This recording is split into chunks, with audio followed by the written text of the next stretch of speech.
will have oversight of any unfrozen Iranian funds and that some could go to purchasing U.S. farm goods. He also made a major announcement on access to Iran's nuclear program.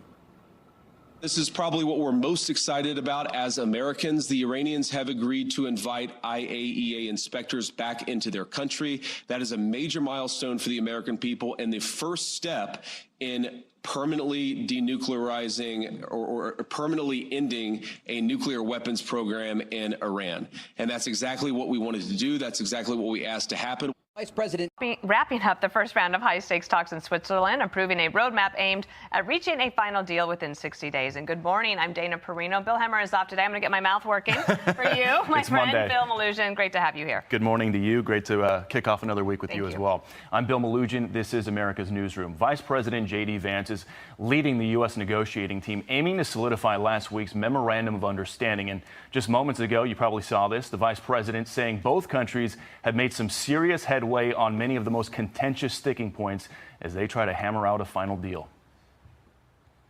Yesterday was a very, very good day. We made a lot of good progress. We did exactly what we wanted to do, which is accomplish four things for the American people. First, we wanted to build a mechanism for keeping the Strait of Hormuz open. It is open. We've seen, of course, gas prices and oil prices come down, millions and millions of barrels of crude and natural gas flowing through the Strait of Hormuz that weren't flowing before. Number two, we also wanted to build a mechanism, a similar mechanism, for deconfliction for the regional ceasefire. As the President of the United States has himself said, sometimes these ceasefires just mean you're shooting a little bit less, but we wanted to make sure that we had the proper coordination set up so that if there is shooting, if Hezbollah fires at Israel or if Israel responds, if there are other conflicts that arise in the region, we're actually talking to each other and figuring out how to stop the shooting. We made a lot of great progress on other nuclear talks.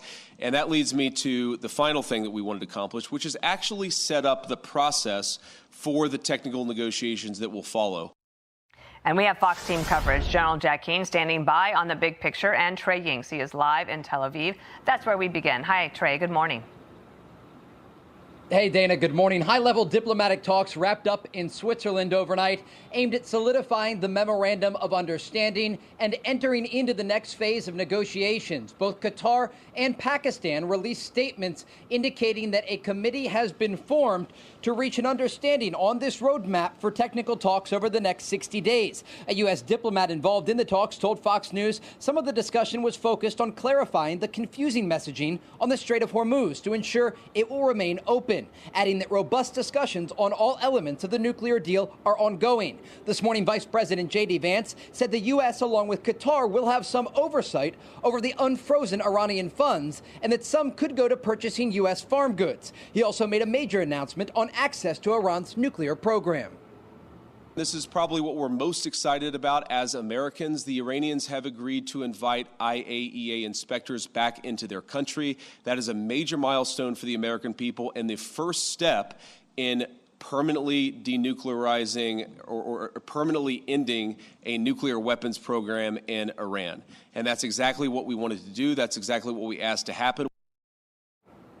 The Iranians also acknowledged major progress in the talks, adding that a deconfliction cell for Lebanon will be the first real test of the understanding. Israel and Hezbollah did not trade fire on Sunday for the first time since March 2nd, according to the UN. In response, Israel lifted all restrictions for civilians in the northern part of their country. In a call with Fox News on Sunday, President Trump said he was disappointed Israel can't put Hezbollah away. The leader of Hezbollah, Naim Qassem, gave a televised speech over the weekend indicating that Israeli forces staying in southern Lebanon would mean a violation of the deal.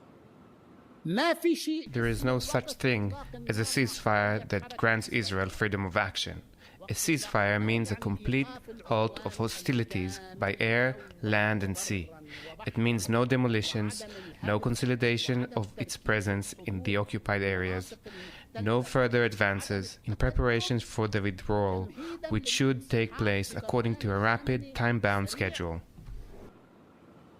Lebanon will likely remain a sticking point in the memorandum of understanding. When I spoke with the president yesterday, he said he views this as a 60-day option and has both diplomatic and military actions on the table after that.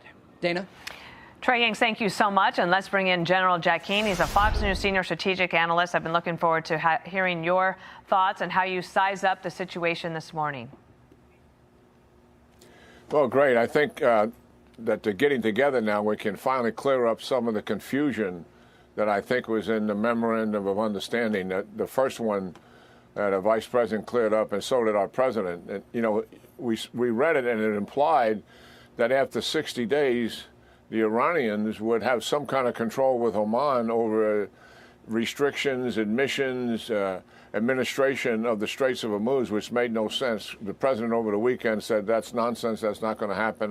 That's not his exact words, but we'll be in control of the Straits if it's necessary. So we're getting that cleared up, and I think that's really important here because the Straits of Hormuz is the Iranian prize. They think that is the leverage that they have over the United States. And certainly it's got to be open. It's international waters. The second thing, dealing with Lebanon. I mean, this is a major issue. To remind our viewers, is that it's the Hezbollah who have been attacking ever since we had the first ceasefire on April the 17th. That's when they began. The ceasefire was April the 17th, and they continued to attack. They've attacked every day except for the last 24 hours. And that is pitting the rows.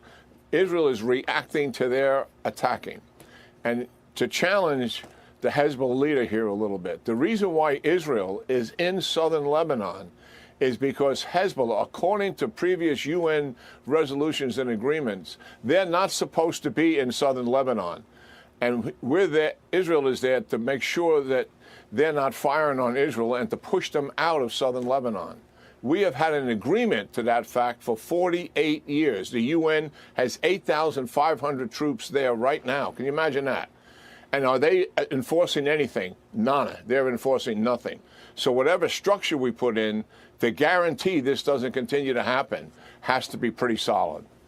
General, to your point on Lebanon, Israel had 5 of their soldiers killed in Hezbollah attacks in recent days.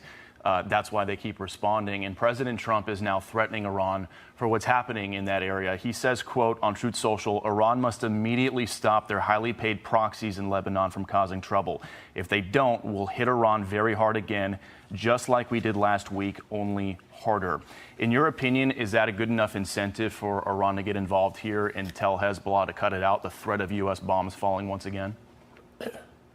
Yeah, absolutely. And what the president is saying there and what he would do is exactly what Israel does. When Hezbollah attacks a target and does damage to that target, depending on what it is, civilian targets running people out of their towns and villages, killing soldiers, what do? They hit back hard, just like the president said. Why? Because a method of war is escalation dominance. You're going to hit them back hard to stop them from continuing to do the very thing that they just executed. And that is what is happening here. Iran is pushing Hezbollah into the south with all the capability they possibly can and to continue the war. And what they're trying to do is make the deal with Iran all a part of Hezbollah and Israel's fight. And I think the more we de-link that, the better off we are. Because Hezbollah, based on everything we have seen, is going to continue to violate this ceasefire. And Iran is going to continue to use it as leverage against the United States. The president's reaction to it was spot on. That is the only way to deal with the Iranians on this. And one other thing that the vice president pointed out, good news, inspectors coming in. But listen, for our audience to understand, the IAEA has been conducting inspections in Iran for decades dealing with nuclear things. They're told where to go, they're told what time to come and how much time they're going to spend there. And other places where they need to go and should go, they're not permitted to go. They have been manipulated by Iran for years. I'm not saying they shouldn't come, but we need to have U.S. inspectors qualified to do this, military and civilian, nuclear experts on the ground who are there at the president's orders carrying out what his goals are, not the IAE who is easily manipulated by the Iranian thugs. General, can I ask you just one last question to clarify for our audience so that we understand? There's a back and forth going on after the vice president's remarks about the deconfliction cell or deconfliction agreement. Does it include Israel? Well, you would think it has to include Israel. I don't know how it cannot. Even the UN right now, that's been there for 48 years, Israel participates in dealing with this. But the reality is, obviously, it's been ineffective.